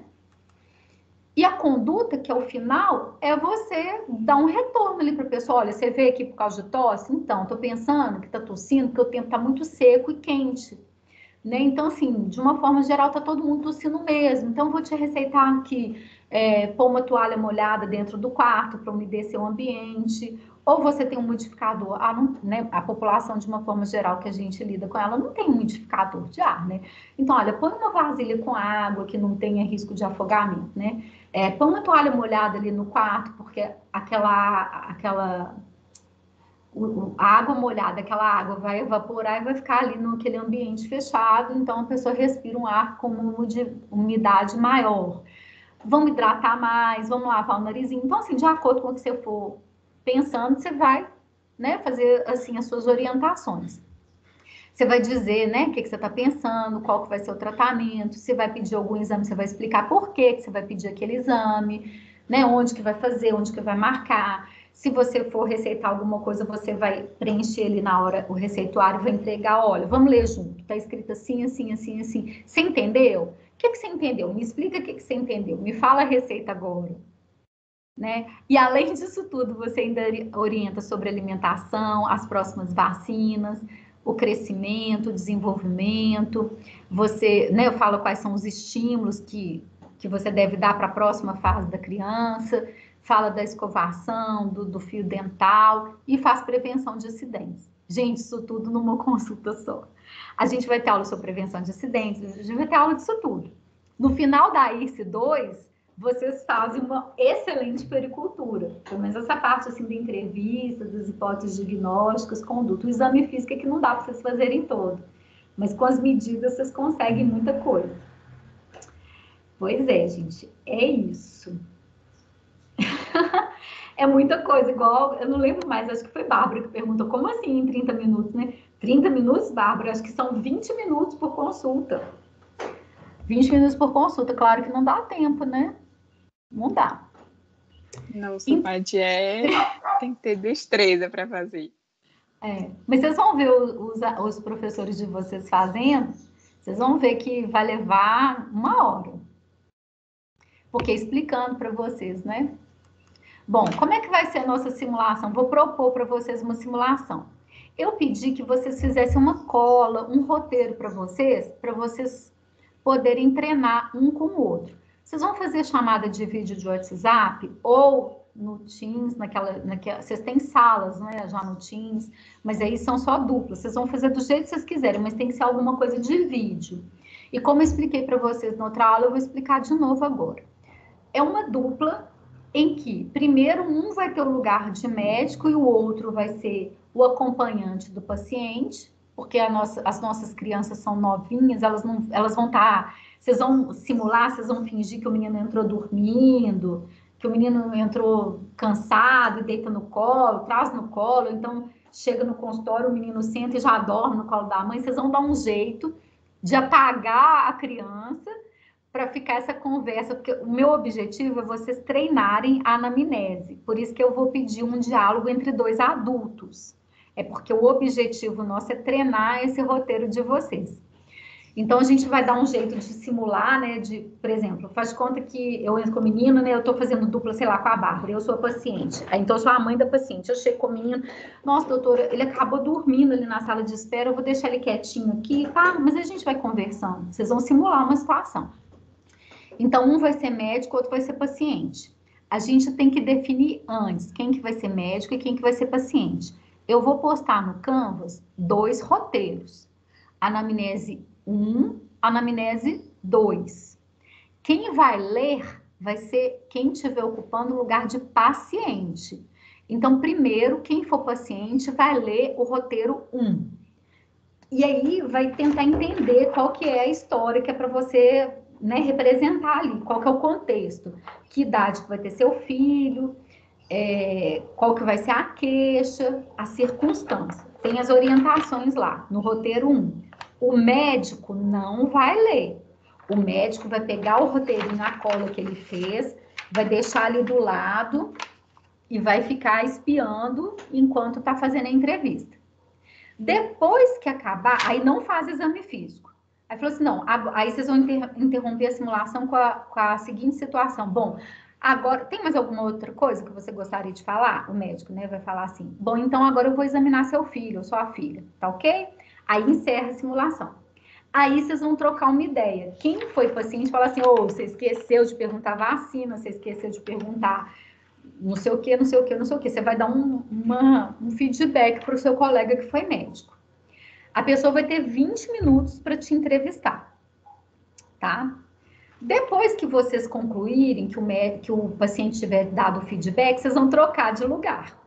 Aí, quem for paciente, que foi médico da primeira vez e que for paciente agora, vai abrir o roteiro 2, que é outra história. Aí você lê a história, vê o que é que você vai ter que representar, e aí vocês começam de novo, tá bom? Se vocês querem que grave, eu nunca tinha pensado nisso não, mas se vocês acharem que vai ser legal para o aprendizado de vocês, vocês podem gravar. Eu acho assim que como é a primeira vez, gravar vocês podem ficar inibidos, alguma coisa assim, mas se vocês forem de boa, assim, e acharem que não vão ficar com vergonha de estar gravando, cada dupla pode decidir se vai gravar ou não. Para mim, não precisa, tá? Isso não é uma atividade avaliada. É uma atividade muito importante, porque é uma oportunidade de treinar. Normalmente, a gente faz essa simulação lá nos consultórios do centro de simulação. E aí, as pessoas, como tem só 6 consultórios e são muitas pessoas, às vezes uns vão para um lugar, para outro, deixo todo mundo livre e marco o horário de voltar. Igual eu vou marcar aqui, eu vou marcar da gente voltar daqui 1 hora, porque são 2 roteiros, 20 minutos cada. E vocês vão gastar um tempo ali lendo. A gente vai fazer isso agora ou a atividade vai ser depois do horário de aula? Não, é agora. Já. Quem sabe faz ao vivo. Então, tá escrito aqui, né? Cada hora vai ser 1, a gente vai dar uns minutinhos, quando a pessoa que é paciente acabar de ler o roteiro, dá o ok. Aí vocês têm que começar. Gente, quem estiver no lugar de médico, tenta, assim, parecer médico, né? Por exemplo, se fosse eu, ia prender o cabelo, ia fazer um coque. Eu já tô de branco, só que eu jamais iria, assim, né? Com os ombros de fora e tudo mais, eu poria um jaleco, né? Vocês tentem caracterizar o paciente de vocês. Quem for paciente pode pôr um lenço no cabelo. Quem é homem pode fazer papel de mãe. Não se prenda a essas coisas, não, mas tentem entrar no clima. E aí, quem for o médico, deixa um cronômetro ou um relógio. Para ser feito para a turma toda. Todo mundo vai fazer dupla. Todo mundo vai fazer dupla. Gente, vai dividindo em dupla, não precisa ser chegado demais, não. Faz dupla aleatória, a gente nem conhece os pacientes da gente quando eles chegam. É importante vocês treinarem, né? Não, vocês não precisam apresentar, não. Eu só quero que vocês treinem um com o outro. Vocês vão ter o feedback do colega. Por exemplo, a Mayra vai fazer com a Ana Paula. Aí a Mayra vai ser a paciente. Depois que a Ana Paula fizer a entrevista, aí a Mayra fala, nossa, Ana Paula, olha, você esqueceu isso. Então, nossa, Ana Paula, você brilhou, você perguntou tudo, isso foi sensacional. Então, nossa, você esqueceu um tanto de coisa, deixa eu te contar aqui, ó, qual que era a história, e mostra para o outro. Entendeu? Depois, né, todo mundo lê de todo mundo, mas assim, por enquanto, quem for paciente, leu a anamnese 1, que eu já vou até colocar aqui de uma vez. Quem for paciente da segunda, né, na segunda simulação, aí lê o roteiro 2. Eu vou deixar os 2 agora no Canvas, nesse módulo da aula de hoje. E aí a gente, são 9h28, a gente vai voltar aqui nesse espaço 10h30. Eu posso dar uns 10 minutinhos para vocês fazerem um lanche e voltar 10h40 ou 10h45. Patrícia. Sim. Ainda tem um grupo para apresentar também, né? O trabalho. Ai, gente, esqueci de novo. Vamos apresentar agora? Gente, como que eu posso ser assim tão... Ai, e eu topo os 10 minutinhos de intervalo. Como é que é? Aí... Depois da apresentação. Aí a gente vai descontar, né? Para poder ter intervalo de verdade, né, Ana Paula? Quem falou foi Ana Paula ou Bárbara? Eu tô reconhecendo só pela voz? É, Ana Luísa. Ana Luísa, não, nenhum das duas. Agora que você falou mais e riu, que eu vi. Que eu não tô vendo o chat. Aí a gente deixa uns 10 minutinhos para comer alguma coisa, né? Uhum. Então, vamos lá. Quem que é o grupo que vai apresentar agora? Nossa, ainda bem... E Clara ainda me lembrou, gente. Vocês vejam o que é o estado de senilidade da professora de vocês, né? Paty, tem o meu grupo para apresentar do teste do pezinho. Então, logo o teste do pezinho mais conhecido, né?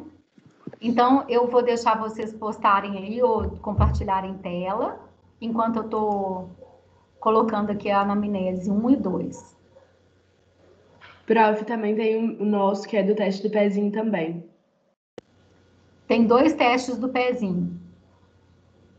Tá. E, professora, tem o do teste do coraçãozinho também. Então tá. Se a Carol ainda não tiver tudo certinho aí, eu posso compartilhar aqui já. Pode começar. Quem já tiver... Eu vou só mudar o nome aqui para ficar mais fácil para vocês. Anamnese, roteiro 1. Aí vocês podem ir mexendo aí, vocês já estão compartilhando. Tá bom, então, vou compartilhar. Ou vocês podem baixar a apresentação também, do jeito que vocês preferirem. Enquanto isso, eu estou editando aqui o nome da anamnese, né, para ficar 1 e 2.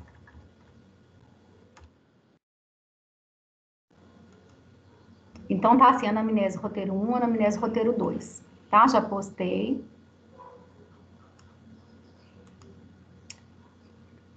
Aí, vou esperar vocês entrarem e compartilhar. Já tá rolando aí.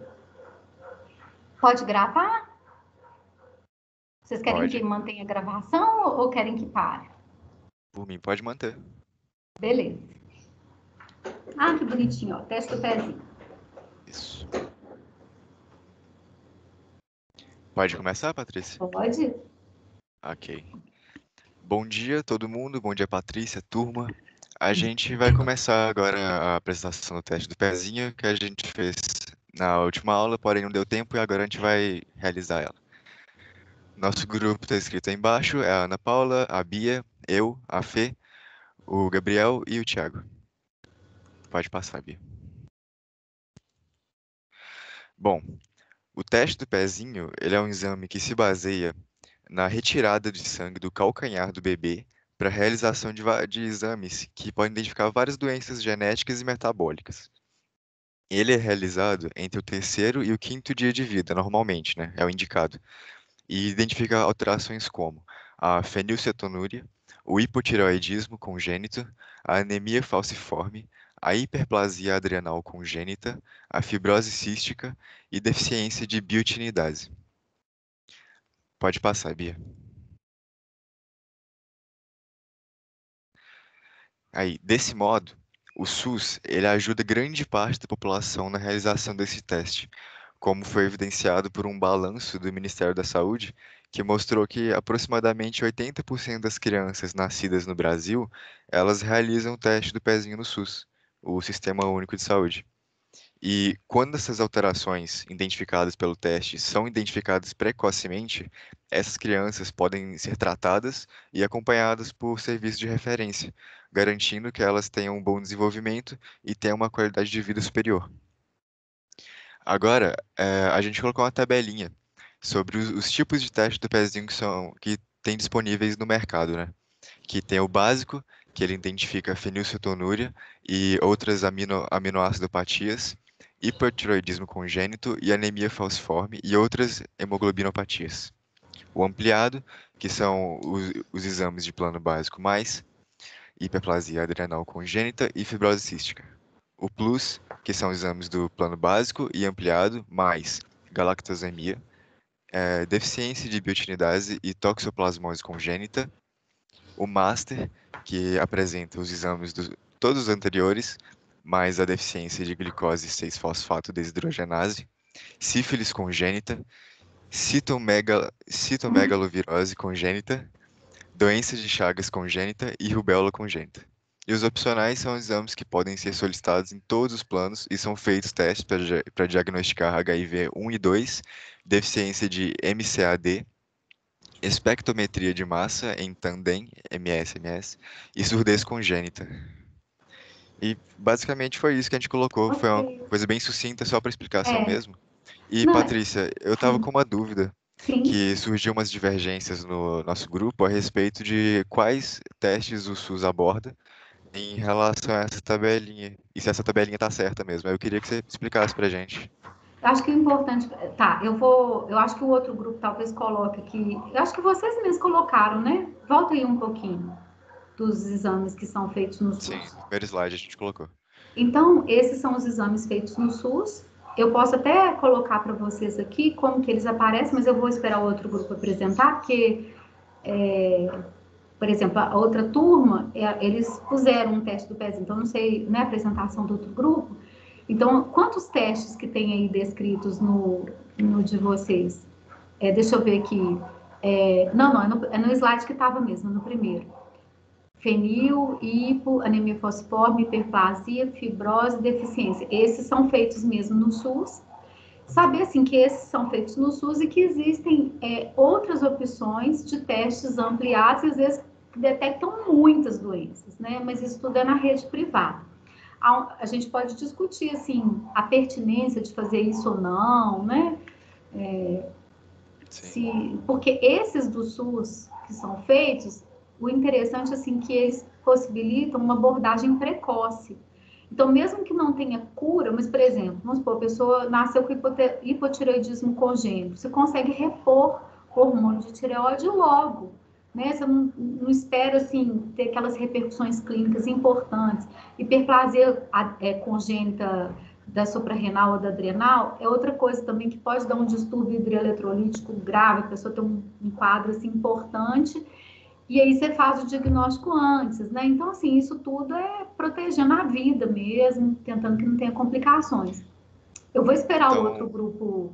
Tipo assim, mas você acha então que esses testes mais caros, assim, que eles fazem em rede privada, você acha que não tem necessidade de vir para o sistema único? Eu acho que quem está na gestão do Sistema Único de Saúde tem que pensar coletivamente, né? Então, assim, você não pode fazer um diagnóstico, porque, assim, são doenças, esses que vão ampliando, vão pegando doenças cada vez menos frequentes. Então, em saúde pública, será que vale a pena eu ter um gasto com exames de triagem de doenças que são tão menos frequentes? Não é viável economicamente. Então, você tem que pôr na balança isso tudo, né? O que é mais relevante se você vai bancar isso para a população inteira, não é mesmo? O que eu queria... Então, acho que isso é uma discussão. Tem uma discussão que é, assim, pensando no coletivo, que eu acho que é a questão do custo, né? Você faz um diagnóstico, você tem que oferecer ali um tratamento, e aí você tem que ver a prevalência daquelas doenças na população, o impacto disso. E tem uma decisão muito individual, né? Se você tem um filho, você pode pagar esse exame ampliado? Você quer saber esses diagnósticos todos? Aí você vai discutir com o pediatra, isso na rede privada, a relevância disso ou não, tá? Então tem um enfoque coletivo e individual. Eu vou esperar o outro grupo, mas, assim, queria fazer umas observações sobre o tempo, né, em que isso é feito, indicado, até que dia que pode fazer. Então, vou esperar o outro grupo só para não me antecipar. E depois eu posso pôr uma imagem como que vem o resultado, porque eu tenho um de paciente que eu posso mostrar para vocês.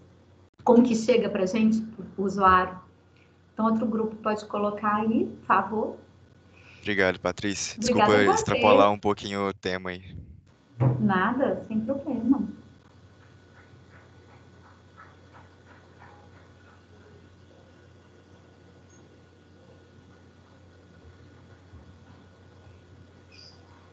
o outro grupo do teste do pezinho, quem que é? Depois, gente, eu vou postar hoje mesmo, eu posto para vocês os testes todos, né? Que vocês estão mandando para mim, já mandaram para mim, né? E eu vou colocar lá no Canvas para todo mundo ver de todo mundo.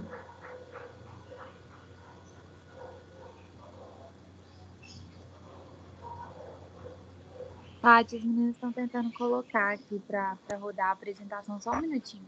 Carol, você tá conseguindo? Deixa eu ver aqui. Porque eu tô com ele aberto, se precisar. Então, vocês sabem compartilhar? Vocês vão naquele retângulo com uma seta, clicam nele, e aí você pode compartilhar a área de trabalho, você pode compartilhar uma janela específica. Se vocês não quiserem compartilhar... Isa, tenta do seu. Tá, vou tentar aqui, peraí.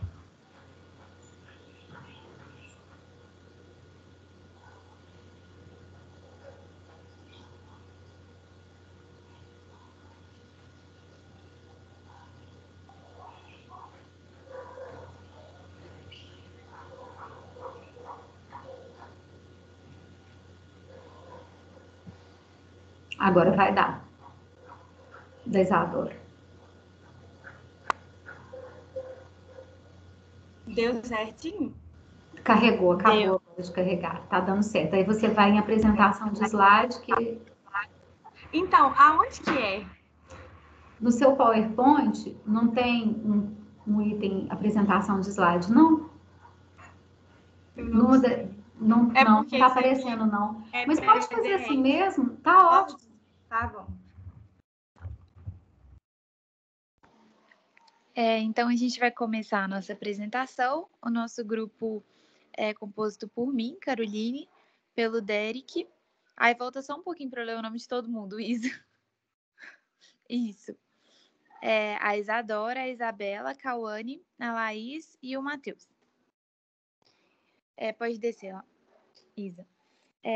Então, o teste do pezinho é um programa de saúde pública que faz parte do Programa Nacional de Triagem Neonatal. Ele foi implantado no ano de 2001 através de uma portaria de número 822 do Ministério da Saúde.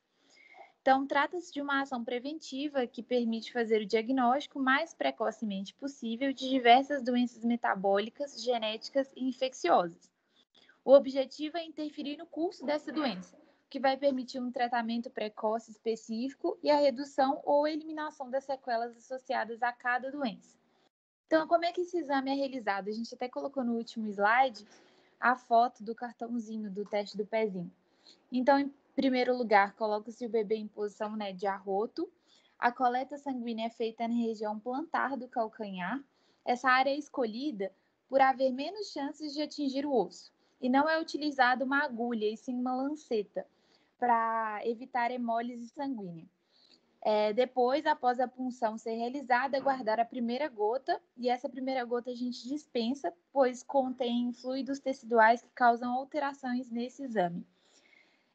Com a segunda gota, então, vai preencher o primeiro círculo do papel filtro, que é esse que está no último slide, e realizar a secagem, vai fazer o preenchimento do próximo círculo e assim sucessivamente.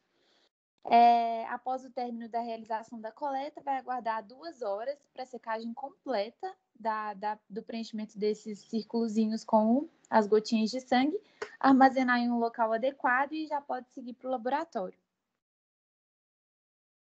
A Cauane vai dar continuidade aí na apresentação. Então, o teste do pezinho tem como objetivo detectar precocemente 6 doenças genéticas.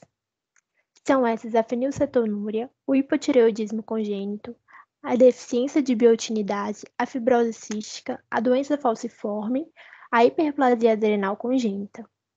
Esse teste, como já falado, ele deve ser realizado idealmente entre o 3º e o 5º dia de vida após o nascimento da criança.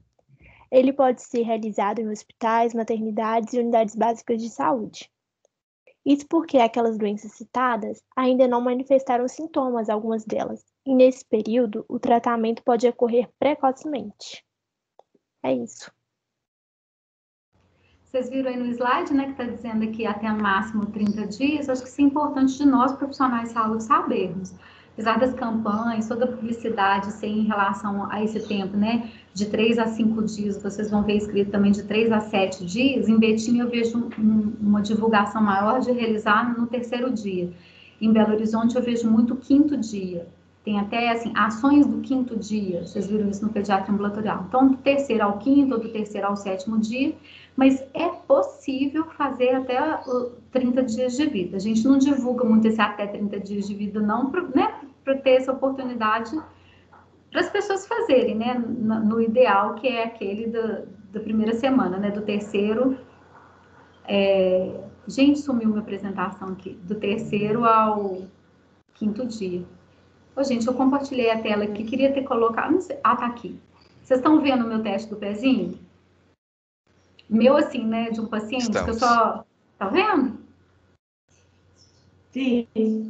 Então, ele vem assim, tá vendo? Triagem neonatal, Secretaria do Estado de Saúde, né? Então, tem um programa que é estadual. E aí eu tampei o nome e o endereço de um paciente meu, né, de Belo Horizonte. E aí, como é que aparece o resultado? Geralmente a gente deixa isso grampeado na caderneta de saúde da criança. E aí vem os valores de referência, né? Isso aí é um exame completamente normal. Então, vendo, é assim que vem para o usuário. Aí as doenças que vocês falaram, quem tiver curiosidade, sabe um pouquinho mais de cada uma dessas doenças, acho que vale a pena ter uma ideia. Uma das turmas fez um resuminho mesmo de cada uma delas. Bom, tem outro grupo para apresentar? Tem sim, professora. É o teste do Coraçãozinho. Uhum. Pode colocar.